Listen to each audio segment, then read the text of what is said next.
മധുവിധുവിന്റെ നല്ല നാളുകൾക്ക് ശേഷം നന്ദൻ മടക്കയാത്രയ്ക്ക് ഒരുങ്ങുകയാണ്. മീനു അലക്കി തേച്ച കുറെ ഡ്രസ്സുകളുമായി റൂമിലേക്ക് എത്തി. കയ്യിലിരുന്ന തുണികൾ നന്ദനെ ഏൽപ്പിച്ച് അല്പം മാറി നിന്നു. കണ്ണുകൾ നനഞ്ഞിറങ്ങുന്നത് തടയുവാനായില്ലെങ്കിലും അത് നന്ദൻ അറിയാതിരിക്കാൻ അവൾ നന്നേ പാടുപെട്ടു. ഇത്ര പെട്ടെന്ന് ദിവസങ്ങൾ പോയത് അല്ലേ മീനു? ഞാൻ പോയാൽ അമ്മയുടെ കാര്യമൊക്കെ നോക്കിക്കോണം കേട്ടോ. ഇടയ്ക്ക് നിന്റെ വീട്ടിലും പോയി അവരെയൊക്കെ ഒന്ന് കണ്ടുവാ. ഞാൻ അവിടെ ചെന്നാലുടൻ നിന്നെ കൊണ്ടുപോകാനുള്ള ഏർപ്പാടുകൾ ചെയ്യാം. നന്ദൻ പെട്ടി ഒരുക്കുന്നതിനിടയിൽ പറഞ്ഞുകൊണ്ടിരുന്നു. മീനു, നീ എന്താ ഒന്നും മിണ്ടാത്തത്? അയാൾ തലയുയർത്തി നോക്കി. അപ്പോഴാണ് നിയന്ത്രണമില്ലാതെ ഒഴുകുന്ന ആ കണ്ണുകൾ നന്ദൻ ശ്രദ്ധിച്ചത്. അയാൾ അവൾക്കരികിലെത്തി. ഹേയ് മീനു, എന്താ ഇത്? ഇങ്ങനെയാണോ നീ എന്നെ യാത്രയാക്കുന്നത്?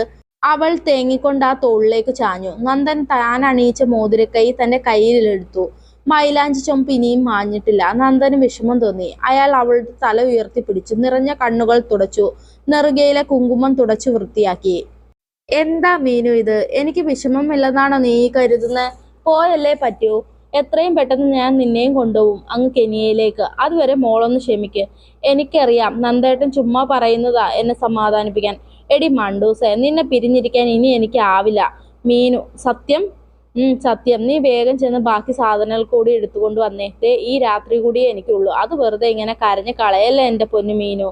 നന്ദൻ അവളുടെ നെറുകയിൽ ചുംബിച്ചുകൊണ്ട് കാതുകളിൽ എന്തോ മന്ത്രിച്ചു. അത് കേട്ട മീനു നാണിച്ചു വിടർന്ന മുഖവുമായി മുറിയിൽ നിന്നും പുറത്തേക്ക് പോയി. അപ്പോഴാണ് നന്ദന്റെ ഫോൺ ശബ്ദിച്ചത്. ജോലി സ്ഥലത്ത് കൂടെ താമസിക്കുന്ന സുഹൃത്തിന്റെ നമ്പരാണ്. നന്ദൻ ഫോൺ എടുത്തു. എന്താടാ ഈ നേരത്ത്? അവർ രണ്ടുപേരും സ്പീക്കർ ഓൺ ചെയ്താണ് സംസാരം. അളിയ, നീ ഇവിടെ എന്തെടുക്കുക? ദേ ഇവിടെ ഓഫീസിനടുത്ത് നല്ലൊരു സാധനം വന്നിട്ടുണ്ട്. നീ ഒന്ന് പെട്ടെന്ന് വാ. എന്നിട്ട് വേണം നമുക്ക് പഴയതുപോലെ ഒന്ന് അർമാദിക്കാൻ. ദേ ഹരീഷേ, ഞാൻ ഇനി ആ പരിപാടിക്കൊന്നുമില്ല. ഇവിടെ എന്നെ മാത്രം വിശ്വസിച്ചിരിക്കുന്ന ഒരു പെണ്ണുണ്ട്, എൻ്റെ മീനു. അവൾ ഒരു പാവമാണ്. അവളെ മറന്ന് എനിക്കിനി ഒന്നും വേണ്ട. ചെയ്ത തെറ്റുകൾ തിരുത്താനാവില്ല. പക്ഷെ ഇനിയുള്ള കാലം അവൾക്ക് മാത്രമായി ജീവിക്കണം. ദേണ്ടടാ, ഇവനെന്നാ ശ്രീരാമനായത് നമ്മൾ അറിഞ്ഞില്ലല്ലോ. ഓ, അല്ലേലും ചിലന്മാരൊക്കെ അങ്ങനെയാടാ. കല്യാണം കഴിഞ്ഞ ഉടനെ തുടങ്ങും ഹരിചന്ദ്രന് പഠിക്കാൻ. രണ്ടുപേരും മാറി മാറി കളിയാക്കുന്നുണ്ട്. നന്ദൻ ഫോൺ കട്ട് ചെയ്തു. വേർപാടിന്റെ ദുഃഖവുമായി ആ രാത്രി കഴിഞ്ഞുപോയി. എയർപോർട്ടിൽ നിന്നും പിരിയുമ്പോൾ നന്ദൻ ഒന്നേ ആ മുഖത്തേക്ക് നോക്കിയുള്ളൂ. മീനുവിന്റെ മുഖം കരഞ്ഞു തുടങ്ങിയിരുന്നു. പിന്നെ തിരിഞ്ഞു നോക്കാതെ നടന്നു. ഭാരമുള്ള മനസ്സുമായിട്ടാണ് നന്ദൻ തിരികെ കെനിയയിൽ എത്തിയത്. റൂമിലെത്തിയ ഉടൻ മീനുവിനെ വിളിച്ചു. മീനു, എന്തെടുക്കുക നീ? ഞാൻ എത്തിയിട്ടോ. നന്ദന് മറുപടിയായി ഒരു തേങ്ങൽ മാത്രമാണ് കേട്ടത്. മീനു, നല്ല ക്ഷീണമുണ്ട്. ഞാൻ നാളെ വിളിക്കാം. ഇടയ്ക്കിടയ്ക്ക് വിളിക്കണേ നന്ദേട്ടാ, അവൾ കരഞ്ഞുകൊണ്ട് പറഞ്ഞു. നീ എന്നെ കൂടി വിഷമിപ്പിക്കല്ലേ മീനു? ഏയ് ഇല്ല, നന്ദേട്ടൻ ഇടയ്ക്ക് വിളിച്ചാൽ മതി. അവൾ പെട്ടെന്ന് സങ്കടം ഉള്ളിലൊതുക്കി. I really miss you Meenu. Good night. അയാൾ ഫോണിലൂടെ അവൾക്കൊരു ചുംബനം കൈമാറി. അടുത്ത നാൾ ജോലിക്കെത്തിയ നന്ദനെ ഓഫീസിൽ എല്ലാവരും ചേർന്ന് കളിയാക്കി. നന്ദ, എന്തു പറയുന്നു? പുതിയ ജീവിതം. ട്രീറ്റ് വേണം കേട്ടോ. ഓ, അതിനെന്താ, ആവാലോ. വീക്കെൻഡ് ആവട്ടെ. നന്ദൻ തൻ്റെ സീറ്റിലിരുന്ന് ജോലി തുടങ്ങി. എന്തോ വല്ലാത്തൊരു അസ്വസ്ഥത, പറയാനാവാത്തൊരു ക്ഷീണം. കുറെ ദിവസം ലീവിൽ നല്ല മടി പിടിച്ചിരിക്കുന്നു. നന്ദൻ ഓർത്തു. കുറെ നേരം ശ്രമിച്ചെങ്കിലും തുടരാനായില്ല. ഒരു തലകറക്കം പോലെ. നന്ദൻ ടേബിളിലേക്ക് ചാഞ്ഞു. നന്ദൻ, എന്തു പറ്റി? ഡോക്ടറിനെ വിളിക്കണോ? ഞാൻ വന്ന മുതൽ ശ്രദ്ധിക്കുകയാണ്. എന്തെങ്കിലും വയ്യായികയുണ്ടോ?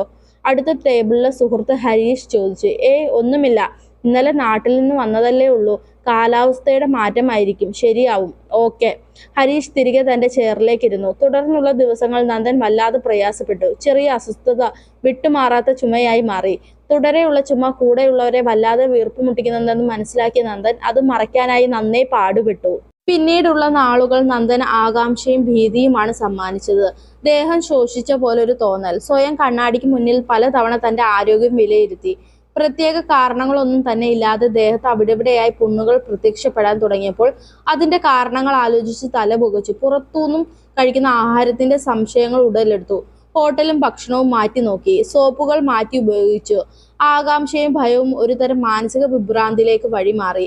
അവ ഉറക്കമില്ലാതെ ഭയപ്പെടുത്തുന്ന രാത്രികൾ സമ്മാനിച്ചു. എന്തുകൊണ്ടോ ഭാര്യ മീനുവിന്റെ ഫോൺ കോളുകൾ നന്ദൻ ഏറെ ഭയന്നു. മധുവിധു തീരും മുൻപേ ഉപേക്ഷിച്ചു പോരേണ്ടി വന്ന പെണ്ണിനോട് ഒന്ന് സ്നേഹത്തോടെ സംസാരിക്കാൻ പോലും ആവുന്നില്ലല്ലോ എന്ന ചിന്ത മാനസികമായി ഏറെ തളർത്തി. അത് സ്വയം വെറുക്കുന്ന അവസ്ഥയിലേക്ക് കൊണ്ടുചെന്നെത്തിച്ചു. പതിവ് പോലെ അന്നും മീനുവിന്റെ വീഡിയോ കോൾ വന്നു. നന്ദൻ അത് മനഃപൂർവ്വം കട്ട് ചെയ്ത് തിരികെ വിളിച്ചു. എന്താ കോൾ കട്ട് ചെയ്തത്? ഞാനൊന്ന് കാണാൻ വിളിച്ചതാ, അവൾ പരിഭവം പറഞ്ഞു. വേഗം പറയ്, അല്പം തിരക്കില ഞാൻ. നന്ദേട്ടൻ എവിടെയാ? അയാൾ വല്ലാതെ പരിഭ്രാന്തനായി. സ്വയം പഴിച്ചു. മുറിയിൽ ഇരുന്നു കൊണ്ട് ഓഫീസിലാണെന്ന് നുണ പറഞ്ഞു. തിരക്ക് അഭിനയിച്ചു. എന്താ മീനു, ഞാനിവിടെ നല്ല തിരക്കാ, വേഗം പറയും. നന്ദേട്ടന് എന്താ പറ്റിയേ? 2 ദിവസമായി ഞാൻ ശ്രദ്ധിക്കുന്നു, എന്നോട് ശരിക്കും സംസാരിക്കുന്നില്ല, ശബ്ദമൊക്കെ വല്ലാതിരിക്കുന്നല്ലോ. അങ്ങനൊന്നും ഇല്ല, എന്താണെന്നറിയില്ല, 2 ദിവസമായി വല്ലാത്ത ക്ഷീണം പോലെ. അസുഖമൊന്നും വെച്ചോണ്ടിരിക്കണ്ട നന്ദേട്ടാ, ഡോക്ടറെ പോയി കാണിക്കും. കാണാം. അതെ നന്ദേട്ടാ, ഞാനൊരു വിശേഷം പറയാനാ വിളിച്ചത്. എന്താ മീനു, ഊഹിക്കാമോ? നീ ടെൻഷൻ ഇരിക്കാതെ കാര്യം പറയേണ്ട മീനു. നന്ദന്റെ വാക്കുകൾ അല്പം പരുക്കനായി തോന്നി മീനു. ഒന്നുമില്ല, അത് ഇങ്ങനെ ഒരു സാഹചര്യത്തിൽ പറയാനുള്ളതല്ല നന്ദേട്ടാ. ഞാൻ അത് പറയുമ്പോൾ എനിക്ക് നന്ദേട്ടന്റെ മുഖം കാണണം. നമ്മൾക്കിടയിൽ വേറൊരു ടെൻഷനും ഉണ്ടാവരുത്. നന്ദേട്ടൻ ഡോക്ടറെ കണ്ടിട്ട് വിളിക്കൂ.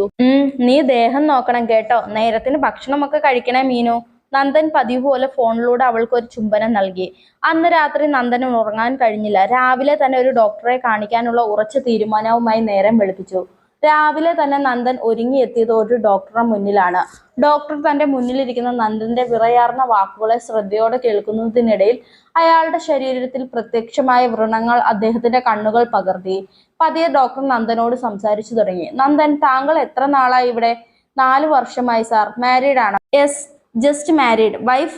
ഇല്ല, അവൾ ഇപ്പോൾ ഇവിടെ എൻ്റെ കൂടെ ഇല്ല. ഓക്കെ, നമുക്ക് ബ്ലഡ് ഒന്ന് ചെക്ക് ചെയ്യാം. ശരി ഡോക്ടർ. ബ്ലഡ് പരിശോധനയ്ക്ക് കൊടുത്ത ശേഷമുള്ള നന്ദന്റെ നിമിഷങ്ങൾ ഏറെ ഭയാനകമായിരുന്നു. ഒടുവിൽ ഡോക്ടർക്ക് മുന്നിൽ ബ്ലഡ് റിസൾട്ടുമായി നന്ദൻ എത്തി. റിസൾട്ട് പരിശോധിച്ച ഡോക്ടർ നന്ദന്റെ മുഖത്തേക്കൊന്ന് ദയനീയമായി നോക്കി. നന്ദൻ അദ്ദേഹത്തിന് മുന്നിൽ ഇരുന്ന് വിയർക്കുന്നത് ഡോക്ടർ ശ്രദ്ധിച്ചു. സോറി നന്ദൻ, എങ്ങനെ പറയണമെന്ന് എനിക്കറിയില്ല. ഈ നാട്ടിലെ ആൺവർഗം ചെന്നെത്തുന്ന അപകടകരമായ ഒരു പാതയിലാണ് ഇപ്പോൾ താങ്കളും. ആഫ്രിക്കയിലെ കെനിയ എയ്ഡ്സ് രോഗികൾ ഏറെയുള്ള സ്ഥലമാണെന്ന് തനിക്കറിയാം. താനും എത്രയോ എയ്ഡ്സ് രോഗികൾക്ക് വേണ്ടിയുള്ള സാമ്പത്തിക സഹായത്തിന്റെ ഭാഗമായിട്ടുണ്ട്. താൻ ഭയന്നതും അതുതന്നെയാണ്. ഒടുവിൽ തനിക്കും അതുതന്നെ സംഭവിച്ചിരിക്കുന്നു. നന്ദന്റെ മുഖം ഭയത്തെ നേരിടുന്ന നിമിഷങ്ങളായിരുന്നു അത്. യെസ് മിസ്റ്റർ നന്ദൻ, ബ്ലഡ് റിസൾട്ടിൽ HIV പോസിറ്റീവ് ആണ് സാർ. നന്ദൻ ചുണ്ടുകൾ വാക്കുകൾ തേടി വിതുമ്പി. എന്ത് പറയണമെന്ന് എനിക്ക് അറിയുന്നില്ല നന്ദൻ. താങ്കളെ പോലുള്ള വിദ്യാഭ്യാസ സമ്പന്നർക്ക് എങ്ങനെ ഈ തെറ്റ് പറ്റുന്നു എന്ന് എനിക്ക് അറിയുന്നില്ല സാർ. അപ്പോൾ എൻ്റെ വൈഫിന്? തീർച്ചയായും ചാൻസ് ഉണ്ട് നന്ദൻ. അവർക്കുള്ള പരിശോധനയും ചികിത്സയും എത്രയും പെട്ടെന്ന് ചെയ്യുക. 2 കൈകൊണ്ടും തലമുടി കോരി ഒരു ഭ്രാന്തനെ പോലെ അവിടെ നിന്നും ഇറങ്ങി നടന്ന നന്ദനെ ഡോക്ടർ തിരികെ വിളിച്ചു. നന്ദൻ തിരിഞ്ഞു നോക്കി. നന്ദൻ, ഈ അസുഖത്തിന് ചികിത്സയേക്കാൾ ആവശ്യം മനോധൈര്യമാണ്. ചെറുത്തു നിൽക്കാനുള്ള കഴിവ് നേടുകയാണെങ്കിൽ ഒരുപക്ഷെ താങ്കൾക്ക് ഇതിനെ നേരിടാനാവും. ഡോക്ടറുടെ ആശ്വാസവാക്കുകൾ നന്ദന് ഒട്ടും സമാധാനമേകിയില്ല. ഭൂതകാലത്തിലെ വിവരക്കേടുകളും എടുത്തുചാട്ടവും ചോരത്തിളപ്പുമെല്ലാം അപ്പോൾ വലിയ ഒരു അഗ്നികുണ്ഡമായി മനസ്സിൽ കത്തിയെരിയാൻ തുടങ്ങിയിരുന്നു. എങ്ങനെയൊക്കെയോ നന്ദൻ തന്റെ മുറിയിലെത്തി. ഒരു സാധാരണ വ്യക്തിത്വം മാനസിക വിഭ്രാന്തിയിലേക്ക് പരിവർത്തനം ചെയ്യാൻ തുടങ്ങിയിരുന്നു. അപ്പോൾ വാതിലുകൾ വലിയ ശബ്ദത്തോടെ തുറന്ന് നന്ദൻ അകത്ത് കയറി. ദേഷ്യം അടക്കാനാവാതെ ഉറക്കെ നിലവിളിച്ചു. കണ്ണിൽ കണ്ട ബുക്സും റിമോട്ടും എല്ലാം എടുത്ത് ആഞ്ഞു വീശി. ബെഡിലെ തുണികളെല്ലാം വലിച്ചു താഴെയിട്ടു. ഒടുവിൽ ഇട്ടിരുന്ന ഷർട്ട് വലിച്ചു കീറി. സ്വയം കൈകളും കവിളുകളും എല്ലാം ഭയത്തോടെ തലോടി നോക്കി.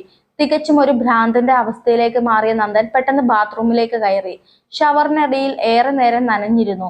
തിരികെ മുറിയിലെത്തി. വെള്ളം ഇറ്റുന്ന തല തുടയ്ക്കാതെ ചിന്തകൾ കടിഞ്ഞാടിരാനാവാതെ മരണത്തെ വരെ മുഖാമുഖം കാണുവാൻ തുടങ്ങി. ഒരു ആത്മഹത്യയെക്കുറിച്ചുള്ള പദ്ധതികൾ മാത്രമായിരുന്നു അപ്പോൾ ആ മനസ്സിൽ. പക്ഷെ ഇടയ്ക്ക് കയറി വന്ന മീനുവിന്റെ നിഷ്കളങ്കായ മുഖം അതിനൊരു തടസ്സമായി. ചിന്തകളെ പിന്തിരിപ്പിച്ചുകൊണ്ട് മീനുവിന്റെ കോൾ വന്നു. നന്ദൻ ഫോൺ കട്ടാക്കി. വീണ്ടും മീനു വിളിച്ചുകൊണ്ടിരുന്നു. ഒടുവിൽ ശബ്ദമൊന്ന് ശരിയാക്കിക്കൊണ്ട് സംസാരിക്കാനുള്ള തയ്യാറെടുപ്പോടെ നന്ദൻ വിറയ്ക്കുന്ന കൈകളാൽ ആ ഫോണിലേക്ക് നീണ്ടു.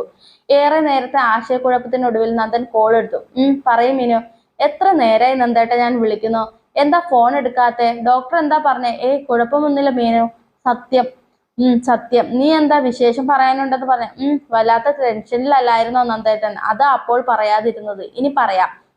എന്റെ മീനു, നീ സസ്പെൻസ് കളഞ്ഞിട്ട് കാര്യം പറയാം. അത് പിന്നെ നന്ദേട്ടൻ ഒരു അച്ഛനാവാൻ പോന്ന്. നീ ചുമ്മാ എന്തെങ്കിലും പറയല്ലേ മീനു. അവൾക്ക് തമാശ പറയാൻ കണ്ടൊരു നേരം. നന്ദന്റെ മട്ടും ഭാവവും ഒക്കെ മാറി. കണ്ണുകൾ തനിയെ നിറഞ്ഞു. കുട്ടിയും ചട്ടിയും ഒന്നും ഇപ്പോൾ വേണ്ട. കല്യാണം കഴിഞ്ഞ് 2 മാസമല്ലേ ആയുള്ളൂ. നന്ദൻ ഉച്ചത്തിൽ നിലവിളിച്ചു. ഒരച്ഛനാവാൻ പോകുന്നു എന്നറിയുമ്പോൾ തുള്ളിച്ചാടുന്ന നന്ദന്റെ ചിത്രം മനസ്സിൽ പതിച്ച മീനു തീരെ പ്രതീക്ഷിക്കാത്തൊരു മറുപടിയായിരുന്നു അത്. എന്റെ നന്ദേട്ടൻ ഇങ്ങനെയല്ല. എന്നിൽ നിന്ന് എന്തോ ഒളിക്കുന്നുണ്ട്. എന്താ നന്ദേട്ട? ജോലിയിൽ എന്തെങ്കിലും ഒളിക്കാൻ മറയ്ക്കാനും ഒക്കെ എന്തിരിക്കുന്നു? വേണ്ട നന്ദേട്ട, എന്താണ് പ്രശ്നമെന്ന് എനിക്ക് അറിയില്ല. പക്ഷെ നന്ദേട്ടനെ എന്തോ അലട്ടുന്നുണ്ടെന്ന് എനിക്കറിയാം. 1 മാസമേ ഞാൻ ആ നെഞ്ചിലെ ചൂടുപട്ടി കിടന്നിട്ടുള്ളൂ എങ്കിലും ആ നെഞ്ചിടിപ്പിന്റെ താളം ഒന്ന് മാറിയാൽ എനിക്കറിയാം. എത്ര വലിയ പ്രശ്നമായാലും ഈ മീനു നന്ദേട്ടനൊപ്പം ഉണ്ടാവും. എന്തു തന്നെയായാലും നമുക്കത് ഒരുമിച്ച് നേരിടാം. അവിടെ നിൽക്കാൻ ബുദ്ധിമുട്ടാണെങ്കിൽ ഇങ്ങോട്ട് പോരൂ. ഉള്ളത് കൊണ്ട് ഇവിടെ സന്തോഷമായി കഴിയാം. നമുക്കൊരു കുഞ്ഞുണ്ടാവാൻ പോവുകയാണ്. ആ കുഞ്ഞുമൊത്ത് നന്ദേട്ടനൊപ്പം കൊച്ചു കൊച്ചു സ്വപ്നങ്ങളുമായി സന്തോഷത്തോടെ ജീവിക്കണം എനിക്ക്. അത് മാത്രമാണ് എൻ്റെ ആഗ്രഹം. എനിക്കറിയാം നിന്നെ. നീ ഈ സമയത്ത് ടെൻഷൻ ആവില്ലേ മീനു? മീനു ഫോൺ കട്ട് ചെയ്തു. മീനുവിന്റെ വാക്കുകൾ നന്ദൻ അല്പം കരുത്തേകുന്നവയായിരുന്നു. നെഞ്ചിൽ ആളി കത്തിയിരുന്ന തീയിന്റെ ചൂട് അല്പം ഒന്ന് ശമിച്ചു. അടുത്ത ദിവസം നന്ദൻ ഓഫീസിലെത്തി. MD-യുടെ മുന്നിലേക്ക് തന്റെ രാജിക്കത്ത് നീട്ടി. റെസിഗ്നേഷൻ? എന്ത് പറ്റി നന്ദൻ പെട്ടെന്ന് ഇങ്ങനെ ഒരു തീരുമാനം? ഹേയ്, പെട്ടെന്നൊന്നുമല്ല സാർ. നല്ല പോലെ ആലോചിച്ചെടുത്ത തീരുമാനം തന്നെയാണിത്. എനിക്ക് ഇനിയുള്ള കാലം ഭാര്യയും കുടുംബവും ഒക്കെ നാട്ടിൽ കഴിയണമെന്നാണ് ആഗ്രഹം. ഓ, അതാണോ കാര്യം? നോക്കൂ നന്ദു, റെസിഗ്നേഷൻ? എന്തു പറ്റി നന്ദൻ പെട്ടെന്ന് ഇങ്ങനെ ഒരു തീരുമാനം? ഹേയ്, പെട്ടെന്നൊന്നുമല്ല സാർ. നല്ല പോലെ ആലോചിച്ചെടുത്ത തീരുമാനം തന്നെയാണിത്. എനിക്ക് ഇനിയുള്ള കാലം ഭാര്യയ്ക്കും കുടുംബവും ഒക്കെയായി നാട്ടിൽ കഴിയണമെന്നാണ് ആഗ്രഹം. ഓ, അതാണോ കാര്യം? നോക്കൂ നന്ദൻ, ഇത് എടുത്തുചാട്ടമാണ്. കല്യാണം കഴിഞ്ഞതല്ലേ ഉള്ളൂ. അതാണ് ഇങ്ങനെ ഒരു തോന്നൽ. അതിന് വൈഫിനെ ഇങ്ങോട്ട് കൊണ്ടുവന്നാൽ പോരെ? അല്ല, അത് ശരിയാവില്ല സാർ. എനിക്ക് നാട്ടിലേക്ക് പോകണം. തീരുമാനത്തിൽ മാറ്റമില്ല. ഒടുവിൽ നന്ദന്റെ ഉറച്ച തീരുമാനത്തിൽ അദ്ദേഹം സമ്മതം മൂളി. മഴയുള്ള ഒരു അർദ്ധരാത്രി നന്ദൻ പെട്ടിയുമായി നാട്ടിലെത്തി. ആ സമയത്ത് വാതിലിൽ മുട്ടുമ്പോൾ അത് ഭർത്താവാണെന്ന് ഒരിക്കലും മീനു കരുതിയില്ല. വാതിൽ തുറന്ന് നന്ദനെ കണ്ട അവൾ കുറച്ചു നേരം സ്തംഭിച്ചു നിന്നുപോയി. പക്ഷെ പ്രതീക്ഷിച്ച സ്നേഹപ്രകടനങ്ങളൊന്നും തന്നെ അയാളുടെ ഭാഗത്തു നിന്നും ഉണ്ടായില്ല. മാത്രമല്ല, വീടിനകത്തേക്ക് കയറി ഉറ്റവരെയും ഗർഭിണിയായ മീനുവിനെയും കണ്ട നന്ദന്റെ മുഖം പെയ്യാൻ വെമ്പുന്ന കാർമേഘം കണക്കി ഇരുണ്ടിരുന്നു.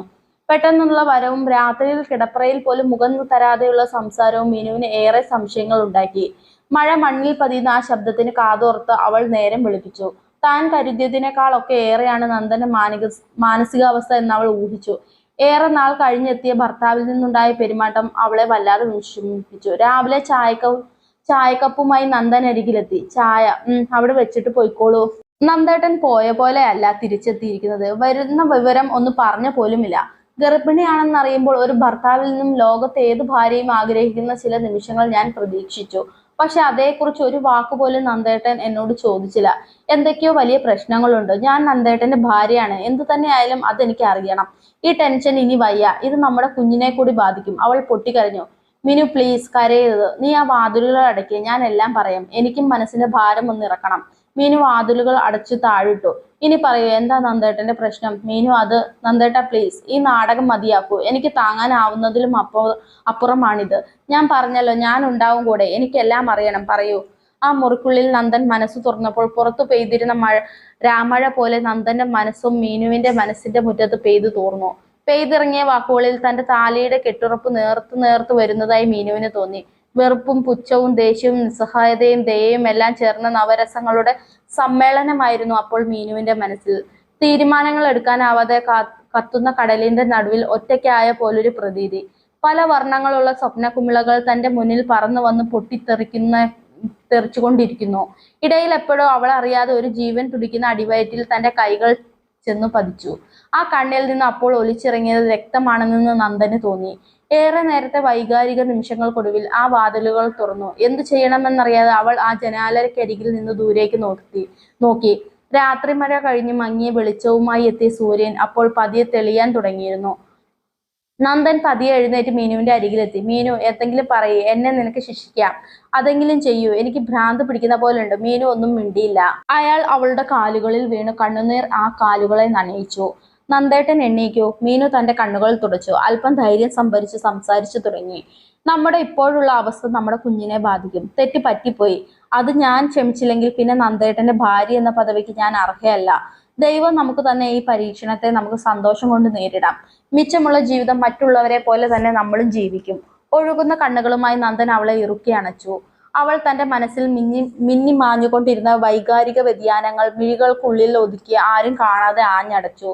വേനലും മഴയും എത്തിയ വർഷങ്ങൾ നന്ദനും മീനും ആത്മധൈര്യം പകർന്നു നൽകി.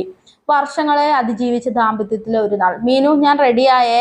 വേനലും മഴയുമായി എത്തിയ വർഷങ്ങൾ നന്ദനും മീനുവിനും ആത്മധൈര്യം പകർന്നു നൽകി. വർഷങ്ങളെ അതിജീവിച്ച ദാമ്പത്യത്തിലെ ഒരു നാൾ. മീനു, മോൻ റെഡിയായോ? ആ, ദേ അവനെ ഷൂ ഇടിക്കുക. അവന്റെ മെഡിസിൻ വെക്കാൻ മറക്കല്ലേ. അതൊക്കെ വെച്ചു. നന്ദേട്ടൻ ഒന്ന് വന്നേ. മോന് നേരം ആവുന്നു. നന്ദൻ ഒരുങ്ങിയെത്തി. മോനെ വാരി എടുത്ത് ഉമ്മ വെച്ചു. ഡാഡി ടാറ്റ. ബൈ മോനു. ഡാഡിയുടെ മോൻ മരുന്ന് കഴിക്കാൻ മറക്കരുത് കേട്ടോ. വീണ്ടും നന്ദൻ കുഞ്ഞിനെ ഉമ്മ വെച്ചു. ദേ വാൻ വന്നു. മോൻ വന്നേ. മീനു അവന്റെ കൈ പിടിച്ച് റോഡിലേക്ക് നടന്നു. ആ വാനിൽ കയറ്റി ഇരുത്തി തിരികെ മടങ്ങി. ആ മീനു, ഞാൻ ഇറങ്ങുന്നു. പിന്നെ നീ ആ ലാപ്ടോപ്പിന്റെ ചാർജർ ബാഗിൽ വെച്ചോ? കഴിഞ്ഞ തവണ മീറ്റിംഗ് ചാർജർ ഇല്ലാതെ വല്ലാതെ ബുദ്ധിമുട്ടി. ഓ, എല്ലാം വെച്ചിട്ടുണ്ട് നന്ദേട്ടാ. മീനു നന്ദന്റെ മൊബൈൽ അയാളുടെ പോക്കറ്റിൽ ഇട്ടു കൊടുത്തു. അയാൾ അവളെ ചേർത്ത് പിടിച്ച് നെറ്റിയിൽ ഒരു ചുംബിച്ച് യാത്ര പറഞ്ഞ് പുറത്തിറങ്ങി. പതിവ് പോലെ വലിയൊരു സദസ്സായിരുന്നു അന്നും നന്ദനെ കാത്തിരുന്നത്. പ്രതീക്ഷയും വിശ്വാസവും നഷ്ടപ്പെട്ടവർ അതിജീവനത്തിനായി നന്ദന്റെ വാക്കുകൾക്ക് കാതോർത്തിരുന്നു. പല സാഹചര്യങ്ങളിൽ അറിയാതെ വലിയൊരു ചുഴിയിൽ പെട്ടുപോയവരാണ് നമ്മളെല്ലാവരും. നിങ്ങളുടെ ജീവിതത്തിന്റെ ഓരോ തോൽവിയും ഇനി വലിയൊരു ജയത്തിന്റെ ആദ്യ പടവുകളായിരിക്കട്ടെ. തോൽവിയിൽ നിന്ന് ജയത്തിലേക്ക് ഏറെ ദൂരമില്ലെന്ന് നമ്മൾ നമ്മുടെ ജീവിതം കൊണ്ട് തെളിയിക്കണം. തെറ്റ് ചെയ്യാത്തവരായി ആരുമില്ല. അറിഞ്ഞോ അറിയാതെ ചെയ്യുന്ന തെറ്റിന് ഒരു ആയുസ് മുഴുവൻ ഉരുകി തീരേണ്ടതല്ല. എന്റെ ഒരേ ഒരു തെറ്റിനെ എന്റെ ഭാര്യ അംഗീകരിച്ചതാണ് എന്റെ വിജയം. അവൾ അന്ന് അതിന് തയ്യാറായില്ലെങ്കിൽ ഞാൻ ഇന്ന് അഭിമാനത്തോടെ നിങ്ങൾക്ക് മുൻപിൽ ഈ വേദിയിൽ നിൽക്കില്ലായിരുന്നു. നിങ്ങളോടൊപ്പമുള്ള ഉറ്റവർക്കും നിങ്ങളെ മനസ്സിലാക്കാനും പൊറുക്കാനും ചേർത്ത് നിർത്താനും കഴിയട്ടെ എന്ന് നമുക്ക് പ്രാർത്ഥിക്കാം. ഇത്രയും പറഞ്ഞുകൊണ്ട് ഞാൻ എൻ്റെ വാക്കുകൾ അവസാനിപ്പിക്കുന്നു. നന്ദി, നമസ്കാരം. നന്ദന്റെ വാക്കുകൾ ജീവിതയാത്രയിൽ എപ്പോഴോ എങ്ങനെയൊക്കെയോ ആഴം അളക്കാനാവാത്ത ചാലുകളിൽ വീണ് കര പറ്റാനാവാതെ അലയുന്ന ആ സദസ്സിലെ ഓരോരുത്തർക്കും തിരുത്തലുകളുടെ, നല്ല നാളെയുടെ, പ്രതീക്ഷയുടെ, അതിജീവനത്തിന്റെ ദൈവവാക്കുകളായിരുന്നു.